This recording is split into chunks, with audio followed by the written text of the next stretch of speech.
দুবরাজপুরের গর্ব, জেলার গর্ব, আর এবার রাজ্য জুড়েও উজ্জ্বল হলো দুই কৃতী ছাত্রীর নাম।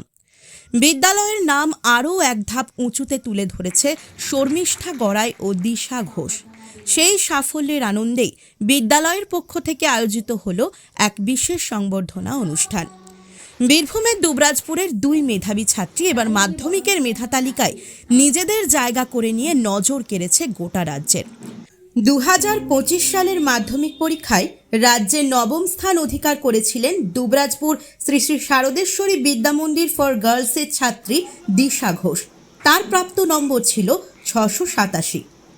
আর 2026 সালের মাধ্যমিকে রাজ্যে অষ্টম স্থান অর্জন করে বিদ্যালয়ের মুখ আরও উজ্জ্বল করেছে শর্মিষ্ঠা গড়াই। তার প্রাপ্ত নম্বর 690।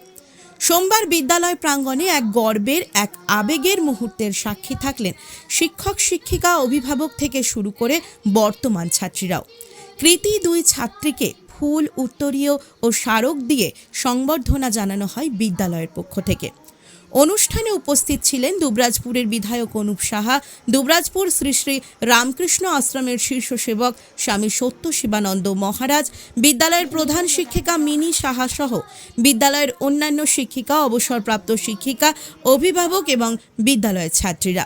সংবর্ধনার পাশাপাশি আয়োজন করা হয় কুইজ প্রতিযোগিতারও, যেখানে অংশ নেয় বিদ্যালয়ের ছাত্রীরা। শেষে যেন একটাই বার্তা ধ্বনিত হলো গোটা বিদ্যালয় প্রাঙ্গণে: পরিশ্রম, অধ্যাবসায় আর সঠিক শিক্ষায় পারে স্বপ্নকে সাফল্যের মঞ্চে পৌঁছে দিতে। আজ শর্মিষ্ঠা ও দিশা শুধু দুইটি নাম নয়, তারা আগামী দিনের প্রেরণা, দুবরাজপুরের গর্ব আর অসংখ্য ছাত্রীর স্বপ্ন দেখার সাহস।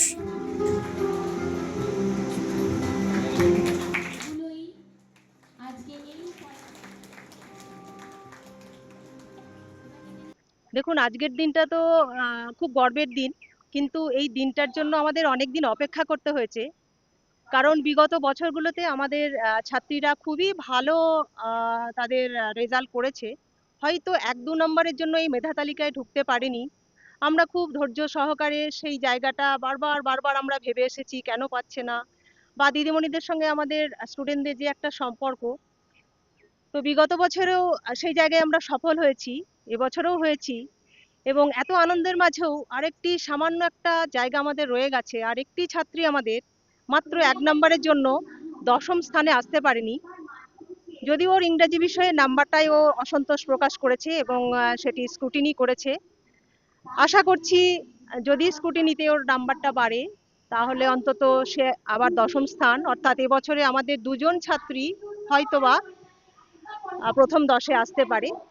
তো আমাদের এই ছাত্রীদের মূলত আমি একটা জিনিস দেখেছি, যে ছাত্রীগুলি প্রথম স্তরে থাকে। আমার বিদ্যা মন্দিরে সব রকমের ছাত্রী আছে, বিভিন্ন, তারা কেউ ডাক্তারিতে রয়েছে, কেউ ইঞ্জিনিয়ারিং এ রয়েছে, কেউ পুলিশে আছে, বিভিন্ন সমাজের বিভিন্ন দিকে তারা বিভিন্ন কাজকর্মের সঙ্গে যুক্ত রয়েছে।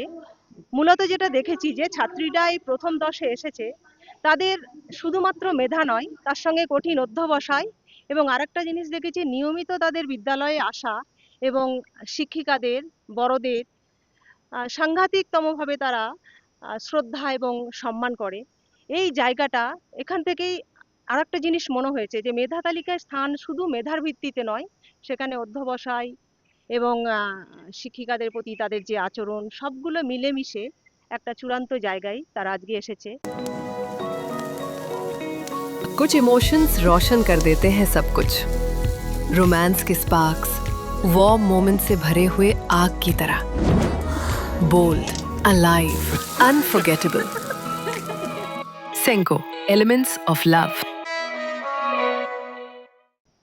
দুবরাজপুর রামকৃষ্ণ আশ্রমের যিনি রূপকার স্বামী ভূপানন্দ মহারাজ স্বপ্ন দেখেছিলেন যে দুবরাজপুরে একটি আদর্শ বালিকা বিদ্যালয় তৈরি হবে, এবং তার সেই স্বপ্নের রূপ পেয়েছেন, রূপ দিয়েছেন আমাদের আরেক সন্ন্যাসী ব্রহ্মশ্রী নিত্য চৈতন্য সত্যেন মহারাজ।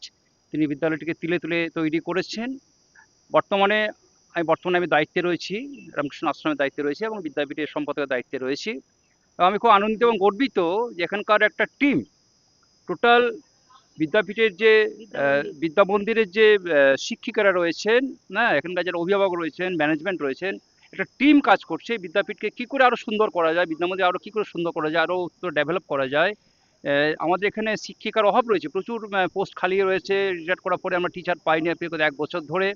তা সত্ত্বেও বিভিন্ন গেস্ট টিচার নিয়ে আমরা তাদের জন্য ছাত্রীদের জন্য পড়াশোনার কোনো ক্ষতি না হয়, তার জন্য পিছিয়ে না পড়ে, তার জন্য আপ্রাণ চেষ্টা করছি, আমরা গেস্ট টিচার নিয়োগ করেছি।